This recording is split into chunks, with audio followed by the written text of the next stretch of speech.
안녕하세요. 매일 아침 말씀 묵상에 오신 여러분을 진심으로 환영합니다. 오늘은 10월 23일 금요일 더 깊은 연구를 위하여 한 주간의 말씀을 요약하고 정리하는 시간입니다. 기억절 여호와의 눈은 어디서든지 악인과 선인을 감찰하시느니라.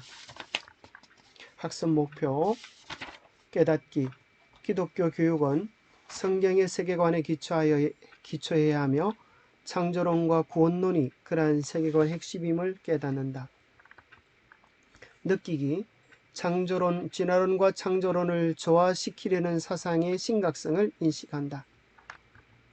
행하기 세상의 세계관 또는 인간의 소견에 따라 행하던 일을 성경의 세계관 또는 말씀의 교훈에 따라 행한다. 2주의 말씀 일요일 제목은 여호와의 눈.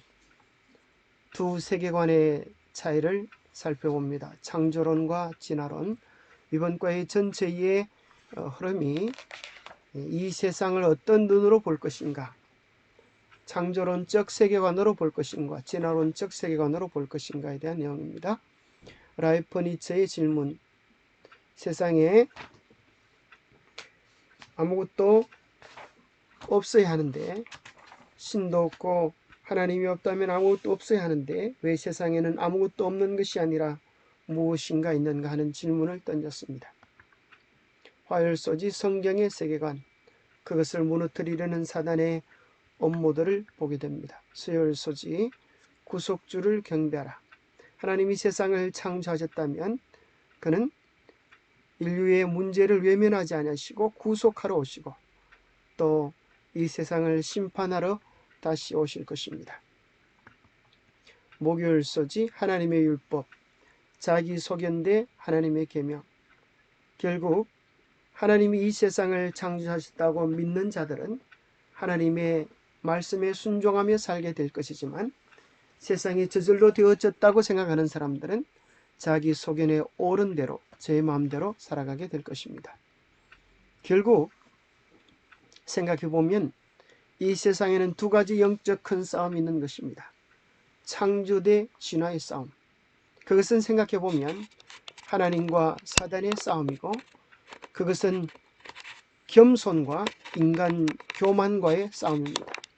사람들이 지혜롭다고 생각하나 그 마지막은 오히려 멸망입니다. 우리가 하나님의 지혜를 깨닫고 겸손히 그 뜻을 따라 나아갈 때 그 마지막은 영생입니다. 진화론은 똑똑하고 과학적인 것처럼 보이고 대단한 것처럼 보이고 학문의 완성을 이룬 것처럼 보이지만, 그는 우리들에게 이렇게 이야기합니다. 너는 아무것도 아니야. 우연히 왔다 우연히 가는 존재야. 그러니 네 하고 싶은 대로 살다 가면 되는 거야. 인생이 별거 있나? 이렇게 이야기하는 것입니다. 그러나 창조론은 우리에게 이렇게 이야기합니다. 아니야. 너는 하나님이 만든 위대한 나의 아들, 딸들이야. 인생은 아무렇게나 사는 것이 아니라 하나님의 큰 계획 속에 맞추어 살아갈 때 너희는 순간을 위하여 살아가는 욕망의 불나비가 되지 말고 영혼을 위해 사는 나의 자녀들, 우주의 주인공들이 되자꾸나 하시는 주님의 초청입니다. 자, 일요일 소지 여호와의 눈. 자, 여호와의 눈이라고 하는 것이 이번 교과의 제목인데, 성경의 세계관. 오늘 우리는 어떤 눈으로 이 세계를 볼 것인가 하는 것은 아주 중요한 것입니다. 그래서 우리 김상래 목사님의 교과 연구에서 요 페이지를 빌려왔는데요. 우리 인생에서 중요한 것은 세계관입니다. 세상을 어떤 관점으로 바라보는가. 하나님이 세상을 창조하셨다고 믿는가, 아니면 세상이 저절로 되어졌다고 믿는가에 따라서 우리의 인생관에 영향을 미치게 됩니다. 인생을 살아가는 태도가 달라집니다.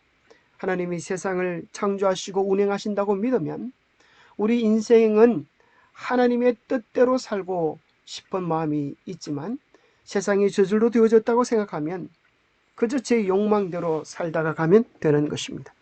그래서 그것은 궁극적으로 우리의 가치관에 영향을 미쳐서 무엇이 가치 있는가, 무엇이 의미 없는가라고 하는 것을 선택하는 가치 판단의 기준이 됩니다. 그래서 성경을 제일 먼저 열면 하나님이 세상을 창조하셨다라고 하는 창조관으로부터 시작을 합니다. 그래서 사람이 변화되어졌다고 하는 것은 한순간에 행동이 변화되어졌다는 것이 아니라 사실은 그의 생각과 사상이 변화되지 않으면 변화가 되지 않은 것입니다. 그의 사상과 생각은 뭐에 따라 변하는가 하면 세계관에 따라 달라집니다. 어떤 세계관을 가졌느냐. 더 나아가서 본질적인 질문은 우리 마음에 누가 주인이냐 하는 것입니다. 궁극적으로 내가 주인인가? 하나님이 주인이신가? 여러분 스스로는 하나님을 대신할 만큼 지혜롭습니까? 여러분 스스로는 하나님을 대신할 만큼 능력이 있습니까? 그렇다면 여러분은 여러분 스스로의 주인이 되실 수 있습니다. 그러나 생각해 보십시오. 나의 지식, 나의 재능, 나의 욕망을 따라갔을 때 우리가 얻게 되는 것이 무엇이었는지를 생각해 보십시오. 성공입니까? 실패입니까? 후회였습니까? 만족이었습니까? 인생의 참된 보람과 기쁨은 자기를 부인하고 예수 그리스도를 온전히 따라갈 때 그 속에 이 세상의 어떤 것과도 견줄 수 없는 영원한 하늘의 행복이 준비되어져 있습니다. 결국 이 모든 시장은 나는 어디서 왔는가로부터 시작합니다. 나는 어디서 왔는가? 나는 부모님에게서 왔고 그 부모님도 부모님에게서 왔고 궁극적으로 우리의 부모는 어디서 왔을까? 하나는 저절로 되었다고 하는 진화론이고 또 하나는 누군가 창조하셨다고 하는 이 창조론에 기초되어 있습니다. 이 두 가지 외에 다른 견해는 없는 것입니다. 이 두 가지 중에 어느 것을 받아들이냐에 따라서 우리의 가치관은 완전히 달라집니다. 진화론을 받아들일 때 우리는 그저 틀빠진 원숭이에 지나지 않지만 창조론을 받아들일 때 우리는 위대한 하나님의 자녀입니다. 진화론을 받아들일 때 우리 인생의 성공이란 그저 자기 욕망을 추구하며 지 좋을 대로 살다 가면 되는 것입니다. 그러나 하나님의 계획과 섭리를 믿을 때 우리는 하나님의 뜻을 성취하는 것이 우리의 삶의 성공입니다. 하나님처럼 이타적인 삶을 살아가는 것입니다. 진화론에는 사실 도덕이나 인격이 없습니다. 그러나 창조론 속에서는 하나님의 성품처럼 서로 사랑하고 행복을 누리며 나누는 데 있습니다. 궁극적으로는 우리가 짐승이라고 생각하면 짐승처럼 살다가 짐승처럼 죽고 파멸하는 것입니다. 하나님이 우리를 창조하셨다고 믿으면 하나님께서 주신 그 놀라운 계획 속에 들어가서 영원한 생명과 행복을 누리며 살아갈 수 있게 될 것입니다. 이번 교과의 제목은 하나님 여호와의 눈입니다. 여호와의 눈. 자, 옛날에 우리 기독교에는 삼위일체 하나님을 지금도 옛날부터 믿고 있는데요. 옛날에 하나님을 표현할 때 이런 세 가지 삼위 하나님을 어떻게 표현할까 하다가 성자 하나님은 우리가 어떻게 그림으로 그릴 수 있겠어요? 예수 그리스도로 이렇게 그림을 그려볼 수 있습니다. 성령 하나님은 어떻게 그릴 수 있죠? 비둘기를 통하여 우리가 상징적으로 그림을 그려냅니다. 그렇다고 하면 성부 하나님은 어떻게 그려낼 수 있을까요? 그래서 기독교 예술가들은 고민하다가 온 세상을 바라보는 하나님의 눈으로 묘사했습니다. 오늘 기억절이 그런 뜻이라고 생각합니다. 잠언 15장 3절 여호와의 눈은 어디서든지 악인과 선인을 감찰하시느니라. 하나님의 눈은 온 세상을 항상 살피시고 계시며 보지 못하시는 것이 모르시는 것이 없는 그런 눈인 것입니다. 하나님은 세상을 창조하신 분이요 관찰하신 분이요 유지하시는 분이요 이 세상을 심판으로 오시는 최종적 주권자가 되실 것입니다. 그런데 마귀는 언제나 하나님의 것을 따라 모방하고 그분의 영광을 뺏으려고 하는 것이 마귀의 본질입니다. 그래서 하나님의 창조의 그 위대한 말씀에 대하여 마귀는 아니다 저주로 되었다라고 하는 진화론을 덜먹이고 또 마귀는 하나님이 온 세상을 다스린다고 하는 그 개념에 대하여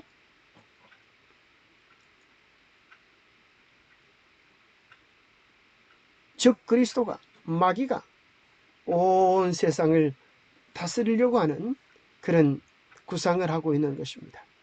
미국의 1달러짜리에 보면 이런 도안이 되어져 있습니다. 원래 이 도안은 정말 하나님이 온 세계를 다스리려고 다스린다는 그 신앙을 나타낸 것인지, 혹은 일루미나이트가 세계 정복을 꿈꾸는 세계 단일 정부를 나타내는 상징인지 두 가지 해석이 있습니다. 그런데 이것이 세계 단일 정부와 더 가까운 것은 밑에 보면 피라미드의 상징이 있는 것입니다. 바로 그것은 바벨탑의 또 하나의 상징물인 것입니다. 그리고 이것이 오늘날 프리메이슨의 기호로 쓰여지고 오늘날 수많은 대중문화 속에서 전시안이라고 불려지는, 온 세상을 통치하시는 하나님의 눈이 아니라 온 세계를 통일시키려고 하는 일루미나이트의 이 업무들이 나타나는 것입니다. 그래서 이 전시안이라고 불려지는 이런 것이 오늘날 수많은 케이팝 가수들의 제스처 속에 나타납니다. 오빠는 강남스타일이라고 불렀던 그 노래, 그 연주에도 이렇게 외눈박이 눈이 나오죠. 그래서 그들은 일부러 한쪽 눈을 감으면서 바로 이 기호를 사용하고 있습니다. 그것은 일루미나이트가 꿈꾸는 새로운 세계 질서의 상징입니다. 온 세계를 단일 정부로 만들려고 하는, 종교와 문화와 모든 경제를 통합시키는 마지막 시대에 나타날 즉 그리스도의 상징물인 것입니다. 오늘날 대중문화를 유심히 바라보면 그들 속에 이런 것들을 다 가지고 있습니다.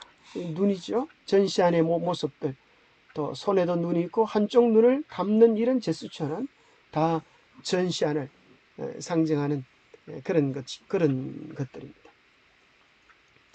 과연 이것이 단지 우연일까요? 아니면 정말 선과의 대쟁투로 이 세상이 전개되어지고 있는 것일까요? 한번 생각해 볼 필요가 있는 것입니다. 월요일 소지는 라이프니츠의 질문. 자, 독일의 철학자이며 저술가인 라이프니츠는 왜 세상에는 아무것도 없는 것이 아니라 무엇인가 있는가? 하나님이 안 계시다고 하면 아무것도 없어야 하는데 이 세상은 온갖 창조의 신비들로 가득 차 있습니다. 하늘과 땅, 바다, 수많은 생명체들은 하나님의 창조의 위대함을 이야기하고 있습니다. 교황은 진화론과 빅뱅 이론을 받아들였습니다. 성경은 짐승들에게 물어보라고 하는 것입니다. 공중의 새에게, 바다의 고기에게, 땅에 있는 수많은 것들에게 물어보면 그들 중에 어느 것이 여호와의 손이 이를 행하신 줄을 알지 못하리라고 이야기합니다.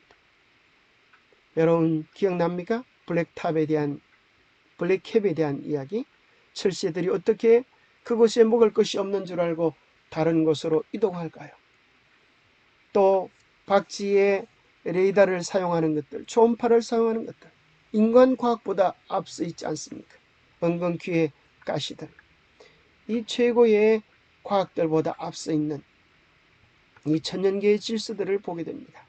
그래서 물고기의 이 비율조차도 얼마나 놀라운 하나님의 위대한 디자인된 작품들인지를 온 하늘 땅 바다의 수많은 생명체들이 이야기해옴을 배웠습니다. 결국 이 세상은 우리의 싸움은 혈과 육을 상대로 하는 것이 아니요 통치자들과 권세자들과 이 어둠의 세상 주관자들과 하늘에 있는 악의 영들을 대함인 것입니다. 결국 이 세상의 모든 것들은 경쟁이냐, 이기심이냐, 아니면 사랑과 섬김, 이타심의 삶이냐의 싸움인 것입니다. 바로 그것이 예수 그리스도의 정신과 사단의 정신과의 최종적 격돌이 선악간의 싸움의 핵심이 되게 될 것입니다. 세계관은 왜 중요합니까? 미국의 옐로우스톤 공원에 이런 일이 있었습니다.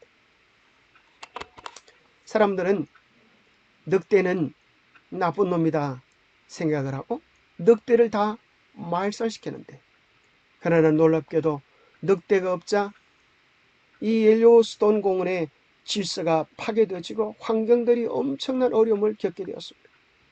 늑대 10마리를 풀어놓자 인간들이 오랫동안 하려고 해도 하지 못했던 놀라운 질서가 잡히고 놀라운 변화들이 일어났습니다.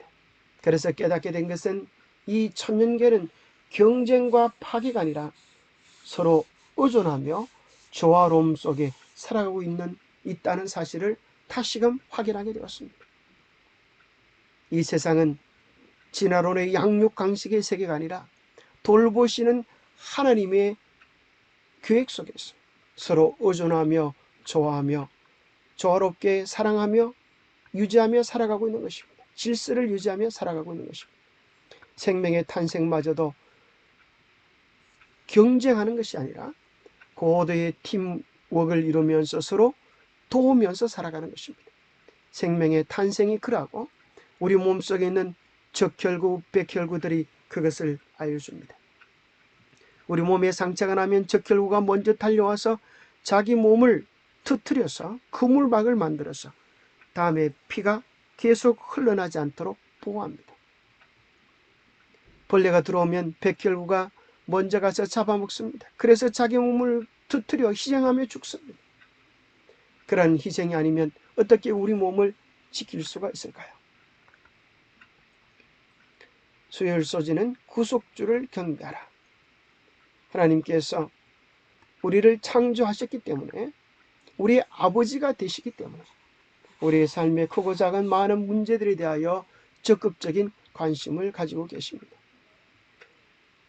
하나님이 우리를 탄생시키시기에 양육하시고 결국은 하늘의 귀한 영원한 유업을 물려주실 것입니다.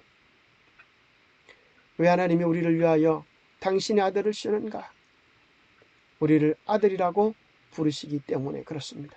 그것을 또 다른 비유로 밭에 생각해 보면 밭에 씨앗을 뿌린 밭의 주인이 경작하고 가꾸고 결국은 주사로 오는 것입니다. 경작은 예수님의 십자가에 해당되고 주수는 예수 그리스도의 재림에 해당될 수 있습니다. 결국 우리는 그날에 보게 될 것입니다. 하나님을 부인했던 모든 자들이 그날에 천만 천사의 나팔 소리와 함께 구름을 타고 오시는 그분을 보게 될 때에 그들이 믿었던 거짓의 결말이 어떠한지를 분명히 알게 될 것입니다. 목욕소지는 하나님의 율법, 이 세상 마지막에는 결국 두 가지 가치관이 남을 것입니다. 각기 소견대로 사는 사람과 하나님의 율법을 마음의 중심에 두고 사는 사람. 자기 소견대로 살면 우스는 기분 좋을지 몰라도 그 마지막은 파멸입니다. 그러나 갈렙과 여호수아는 그들과 마음이 달라서 하나님을 온전히 따랐기 때문에 약속의 땅 가나안에 들어갔습니다. 어떤 길은 사람이 보기에 바르나 필경은 사망의 길입니다. 오늘날 이 천년계들이 안전하게 유지되는 것도 오늘도 해가 떠오르는 것도 만물이 주님의 뜻에 순종하고 있기 때문입니다. 만약에 하루라도 해가 뜨지 않는다면 무슨 일이 벌어질까요? 결국 세상의 마지막에 두 가지 운명만 남을 것입니다. 사라지는 사람과 영원히 하나님과 함께 거하는 사람. 죄가 사라질 때 사라질 사람, 그들은 죄를 품고 살았던 사람이고 하나님이 이제 영원한 세상을 준비해 놓으셨을 때 그 영원한 사랑의 나라, 행복의 나라의 주인공이 되는 사람은 예수 그리스도를 사랑하며 순종하는 사람일 것입니다. 기도하겠습니다. 하나님 아버지, 바른 눈으로 세상을 바르게 볼 수 있듯 바른 세계관으로 세상을, 역사를, 우리 인생을 바로 볼 수 있음을 배우게 되었습니다. 우리의 세계관이 인생관에 가치관에 영향을 미치는 것을 깨닫게 되었습니다. 우리 인생이 우연히 왔다 사라지는 무의미한 존재가 아님을 알게 해주셔서 너무나 감사합니다. 하나님의 창조와 구속 속에서 우리를 향한 하나님의 사랑을 보며 우리 주의 재림의 날에 그 행복 속에 속하는 우리가 되게 성령으로 우리 마음을 끝까지 붙잡으시고 인도하여 주시옵소서. 주님의 거신 사랑을 누리며 나누는 사랑의 주인공들이 다 될 수 있도록 우리의 교만한 마음을 붙잡아서 겸손케 하여 주셨기를 우리 주 예수 그리스도로 머지하여 간절히 간구하옵나이다. 감사합니다. 우리는 의존된 존재입니다. 한순간도 하나님의 사랑을 떠나서는 살아갈 수 없는 존재입니다. 그 사랑을 누리며 나누는 축복의 하루 되시기를 간절히 바랍니다. 감사합니다.